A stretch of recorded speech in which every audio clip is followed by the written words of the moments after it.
Hello friends, welcome back to my channel. My name is Ankur Mahendra Datta. दोस्तों, हम बात करेंगे सिनेमा की बातों का। सिनेमा की बात एपिसोड नंबर 3।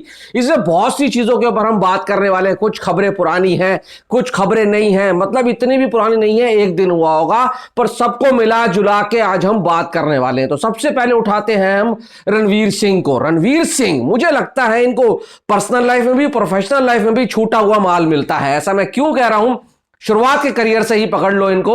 बैंड बाजा बारात को अगर आप छोड़ दो तो उसके बाद जिस फिल्म ने इनकी किस्मत बदली, बाजीराव मस्तानी, सबसे पहले ऑफर हुई थी किसको? सुशांत सिंह राजपूत को।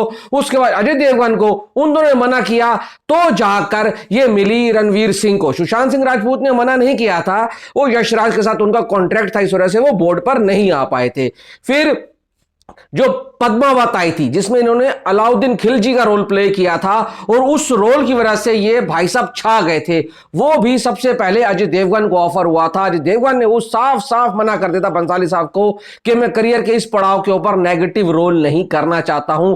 तो वो सीधा गए रणवीर सिंह के पास। रणवीर सिंह ने पकड़ लिया उस रोल को। अब कल एक खबर और आई थी कि डॉन 3 सबसे पहले ऑफर हुई थी, मतलब जो डॉन अभी जो रणवीर सिंह बना रहे हैं जो फरहान अख्तर के साथ, वो रणबीर कपूर को ऑफर हुई थी। रणबीर कपूर ने वहां भी मना कर दिया। तो ये जो मैंने बोला है ना, पर्सनल लाइफ में भी प्रोफेशनल लाइफ में भी छूटा हुआ माल मिलता है इनको, वो इनके साथ होता हुआ दिख रहा है। अब एक और चीज ऐसी हुई है, प्रेम की शादी। सलमान भाई, जो कि भाई अभी टाइगर 3 के प्रमोशंस के दौरान सलमान भाई ने खुद बोला था मेरी अगली फिल्म प्रेम की शादी होने वाली है और हम बहुत ज्यादा एक्साइटेड है, सूरज और मैं, इस फिल्म के लिए। तो सलमान भाई ने भी उस फिल्म के लिए मना कर दिया। कुछ क्रिएटिव डिफरेंसेस आ रहे हैं, मतलब कि सलमान भाई चाहते हैं फिल्म कुछ इस तरीके से और सूरज बढ़ जाते हैं वो चेंज नहीं करना चाहते हैं, तो दोस्ती में दरार ना पड़े इसलिए सलमान भाई साइड निकल चुके हैं। अब खबर आ रही है कि प्रेम की शादी रणवीर सिंह को या फिर वरुण धवन को ऑफर हो सकती है। और जहां तक मोटे मोटे सोर्सेज से पता लग रहा है, ये छूटा हुआ माल भी जाने वाला है रणवीर सिंह के पास। तो ये तो होगी रणवीर सिंह की खबरें। अब उनको जो स्पाइडर शक्तिमान आ रही है ना, शक्तिमान सॉरी, वो 100% कंफर्म हो चुकी है कि रणवीर सिंह ही करने वाले हैं। अब आते हैं हम सलमान भाई के ऊपर। देखो, सलमान भाई ने टाइगर 3 करी, टाइगर 3 उस हिसाब से बिजनेस नहीं कर पाई। प्रेम की शादी उन्होंने मना कर दिया है। करण जौहर के साथ उनकी जो फिल्म आ रही है द बुल, वो चल रही है, बट वो थोड़ी सी लेट हो जाएगी एज पर स्केड्यूल, जिस हिसाब से उसको स्केड्यूल किया गया था। उसके बाद सलमान भाई क्या करने वाले हैं? कभी अटकलें आती हैं कि वो कबीर खान के साथ बब्बर शेयर कर रहे हैं। दबंग 4 की स्पिन ऑफ की बात आती है। भाई देखो, दबंग 4 इस वक्त आएगी तो थोड़ा सा दिक्कत हो सकती है। सलमान भाई को भी इस वक्त नंबर चाहिए, क्योंकि जिस हिसाब से शाहरुख खान नंबर निकाल कर लेकर आए हैं, रणबीर कपूर नंबर निकाल कर लेकर आए हैं, सलमान भाई कैसे पीछे रह सकते हैं? नंबर्स की गेम बन चुकी है इस वक्त और नंबर चाहिए।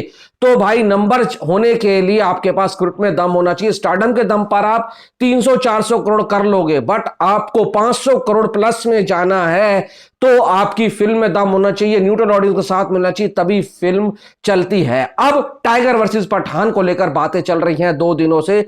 मैंने उसके ऊपर वीडियो नहीं बनाया था, अब मैं आपको कंप्लीट बताने वाला हूं। देखो, टाइगर वर्सेस पठान, बहुत से लोग बोल रहे थे शेल्ड हो गई, शेल्ड हो गई, शेल्ड हो गई। तो अभी अनिश्चित काल के लिए आप उसको शेल्व्ड ही मान सकते हैं, पर इसका मतलब यह नहीं है कि वो आएगी नहीं, वो आएगी, जरूर आएगी। वो एक लॉन्ग टाइम के लिए होल्ड के ऊपर चली गई है। क्यों चली गई? क्योंकि एक खबर आई है कि अभी जो यशराज है आहान पांडे वाली फिल्म के ऊपर काम कर रहा है, जो कि भोजपुरी डायरेक्ट करने वाले हैं। एक अलग सी लव स्टोरी होने वाली है। उसके बाद भाई वॉर 2 आएगी 2025 के अंदर। वॉर 2 जब आएगी तो सारे रिकॉर्ड तोड़ेगी, क्योंकि उसके अंदर ऋतिक रोशन है। जो कमी पेशी भाई साहब फाइटर के अंदर रह गई, पब्लिक ने साथ नहीं दिया, वो सारी पब्लिक भागते हुए आएगी वॉर 2 देखने के लिए, क्योंकि उसमें भाई साहब जूनियर एनटीआर भी है। अब उसके बाद यशराज क्या कर रहा है? यशराज कर रहा है उसके बाद आलिया एंड शर्वरी की फिल्म जो आ रही है, जो फीमेल जो स्पाई हैं उनको इंट्रोड्यूस करेगा। अब शर्वरी, जिसको नहीं पता मैं बता दूं, बंटी बुली 2 आई थी सैफ अली खान वाली, वो उसमें थी और बंदी में दम है, बहुत जबरदस्त दिखती भी है और जबरदस्त काम करती हैं। तो वो आएगी, वहां से थोड़ा बहुत सेटअप किया जाएगा टाइगर वर्सेस पठान को, बट एक कंप्लीट फिल्म आ रही है टाइगर वर्सेस पठान से पहले। टाइगर वर्सेस पठान से पहले कंप्लीट फिल्म आएगी जिसमें इन दोनों के बीच जो डिफरेंसेस होने वाले हैं उनको सेटअप करेंगे। तो ये चीज बहुत अच्छी है, क्योंकि आप जब सिनेमा घर जाएंगे टाइगर वर्सेस पठान देखने के लिए तो आपको पता होगा कि क्या होने वाला है। अगर सीधा टाइगर वर्सेस पठान लाकर आपको थाली में सजा कर रख देते ना तो आपका उस खाने का मन नहीं करता, क्योंकि आपको कुछ पता नहीं था। अब आपको पता होगा कि सलमान खान की क्या है, शाहरुख खान क्या है, क्यों एक दूसरे से भिड़ रहे हैं। और बहुत बड़ी बात है, देखो जो दो बड़े मेगा स्टार सुपरस्टार एक साथ आएंगे वो भी वर्सेस का टैग लेकर, तो आसान बात नहीं है।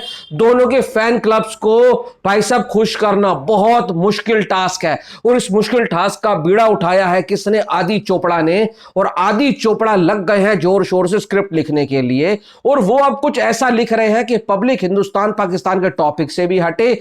दूसरा, दोनों के फैन क्लब खुश हो, क्योंकि दोनों का रोल जबरदस्त होगा, तभी फैन क्लब खुश होंगे और न्यूट्रल ऑडियंस भी खुश होगी। मेन धंधा लेकर आती है न्यूट्रल ऑडियंस। देखो फैन क्लब क्या होते हैं, वो तो जाएंगे, वो तो देखेंगे, अपने स्टार को पसंद करेंगे, पर आम जनता जो मैंगो पीपल है उनको फिल्म पसंद आनी चाहिए। तो ऐसा ही कुछ चल रहा है अभी टाइगर वर्सेस पठान को लेकर। एक कंप्लीट नई फिल्म आएगी जो अनटाइटल्ड है, जिसके अंदर इनके डिफरेंसेस टैग बताए जाएंगे, फिर एक पूरी फिल्म आएगी। देखो आपको अगर मैं थोड़ा सा पीछे लेकर चलूं, करण अर्जुन आई थी जब, जो कि राकेश रोशन ने बनाई थी, वहां पर दोनों भाई थे, फिर भी दोनों के कैरेक्टर में बराबर का दम था और दोनों को देखकर स्क्रीन पर मजा आ गया था। उसके बाद ये कैमियो करते हुए नजर आए हैं, फुल फ्लैज रोल में नहीं आए हैं। दिक्कत यह है कि दोनों का भाई साहब लेवल इतना ऊपर चल चुका है कि वो एक दूसरे से कम रोल में तो मानने वाले नहीं है। तो ये बहुत अच्छी बात है कि दोनों के लिए कंप्लीट बढ़िया कैरेक्टर लिखा जा रहा है। और सबसे अच्छी बात, जो बीच में दरार आएगी, जो वर्सेस है ना, वर्सेस उसको सही से स्टैब्लिश करेंगे आदि चोपड़ा, फिर वो देखने में मजा आएगा। पर इतना कह सकता हूं, वॉर 2 का रिकॉर्ड तोड़ेगी टाइगर वर्सेस पठान। और अगर गलती से रामायण जो रणवीर कपूर की बन रही है नीतीश तिवारी वाली, वो टाइगर वर्सेस पठान से पहले आती है तो वो सबको पेल कर चली जाएगी, फिर उसका रिकॉर्ड तोड़ना मुश्किल है, क्योंकि वो एक ऐसी फिल्म होने वाली है वो किसी को नहीं छोड़ेगी। क्योंकि अगर नीतीश तिवारी जिस तरीके का विजन लेकर चल रहे हैं ना, वो फिल्म बाप लेवल की होगी। तो इतना कह सकते हैं, अगर आती है वॉर 2 फिर आती है टाइगर वर्सेस पठान, तो वॉर 2 1000 करोड़ बनाएगी, टाइगर वर्सेस पठान उसका रिकॉर्ड तोड़ेगी। अगर रामायण उसके बाद आती है तो वो टाइगर वर्सेस पठान का भी रिकॉर्ड तोड़कर जाएगी। रामायण को लेकर भी खबर आ रही है कि वहां पर रकुल प्रीत को शूर्पणखा का रोल ऑफर किया गया, और मेरी नजर में ये बहुत बढ़िया है। बंदा एक एक बढ़िया बढ़िया स्टार कास्ट लेकर आ रहा है शूर्पणखा के, मतलब हर कैरेक्टर के लिए एक अलग थिंकिंग के साथ चल रहे हैं। और मैं तो चाहता हूं भाई साहब ये आ जाएं, ऑन बोर्ड आ जाएं रकुल प्रीत सिंह, क्योंकि उस फिल्म के अंदर जो जो कैरेक्टर होगा वो उनका लाइफ चेंजिंग मोमेंट होने वाला है। अब एक और खबर आ रही है रामचरण को लेकर, जिसमें भाई साहब अप्रोच किया गया है सोहेल देव की बायोपिक के लिए। किसने अप्रोच किया है? लेजेंडरी डायरेक्टर संजय लीला भंसाली साहब ने। अब आपको कुछ टाइम पहले अगर मैं लेकर चलूं, जब तानाजी आई थी और तानाजी की सक्सेस के बाद अजय देवगन ने बोला था हम एक वॉरियर बेस सीरीज चलाने वाले हैं, जैसे हमने तानाजी बनाई है, फिर हम और राजाओं को सामने लेकर आएंगे, उनकी जो कहानियां हैं वो पब्लिक के सामने लेकर आएंगे। बट वो उसके बाद वो सीरीज का कोई अता पता नहीं है। वहां भी खबर आई थी सोहेल देव की, भाई साहब ये बायोपिक लेकर आएंगे, बट ये बीड़ा उठाने जा रहे हैं अभी संजय लीला भंसाली साहब, जिन्होंने रामचरण को अप्रोच किया है। देख रहे हो डायवर्सिटी, देख रहे हो कि भाई डायरेक्टर बॉलीवुड का, एक्टर कहां का, साउथ का, ये अच्छी बात है। रामचरण एक बेहतरीन एक्टर हैं, और अगर वो आते हैं तो उनके लिए बहुत बड़ी बात होगी भंसाली साहब के साथ काम करना, क्योंकि वो राजा मौली साहब के साथ काम कर चुके हैं। भंसाली साहब भी राजा मौली से कम नहीं है, वो उस तरीके से प्रेजेंट करेंगे रामचरण को कि बाप लेवल का प्रेजेंटेशन हो जाएगा, एग्जीक्यूशन हो जाएगा। तो ये थी वो मिली जुली खबरें जो आप लोगों को देनी थी। बाकी आपका क्या टेक है इन सब के ऊपर वो जरूर बताएं। इस वीडियो में इतना ही। Thanks for watching.